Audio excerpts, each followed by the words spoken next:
Coming back home, the air quality in Delhi NCR continues to be in the hazardous category. The Delhi government has ordered schools to conduct online classes for all students except those in the 10th and 12th standard until November 10th.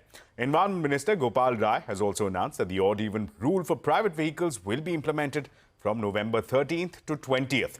However, the Delhi government is yet to take a call on the work from home for government staff and private offices. BS3 की petrol गाड़ियां हैं और BS4 की जो diesel गाड़ियां हैं उनके चलाने पे प्रतिबंध लगाया गया था। वो प्रतिबंध अब ग्रेड 4 के तीसरे चरण में भी वो जारी रहेगा।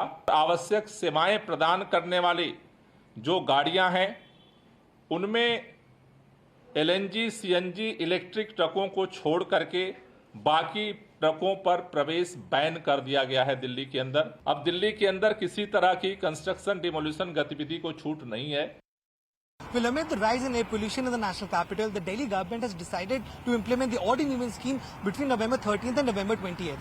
All construction activity will be banned and schools will remain to be shut till the 10th of November, apart from classes 10th and 12th. Well, from the past 4 days in a row, Delhi's AQI is falling under the severe category and most parts of the city on an average are reporting AQI levels over 450.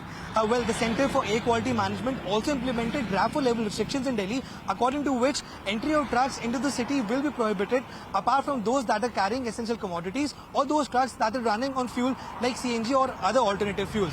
Well, we are seeing that there is a rise in the air pollution levels in the city because of rise in stubble burning in the nearby states of UP, Haryana and Punjab. And according to reports in Punjab, yesterday itself, there were more than 3,200 farm fires, which has contributed to rising air pollution levels in the national capital. Well, the Delhi government will soon take another call regarding implementation of 50% work from home for government as well as for private offices.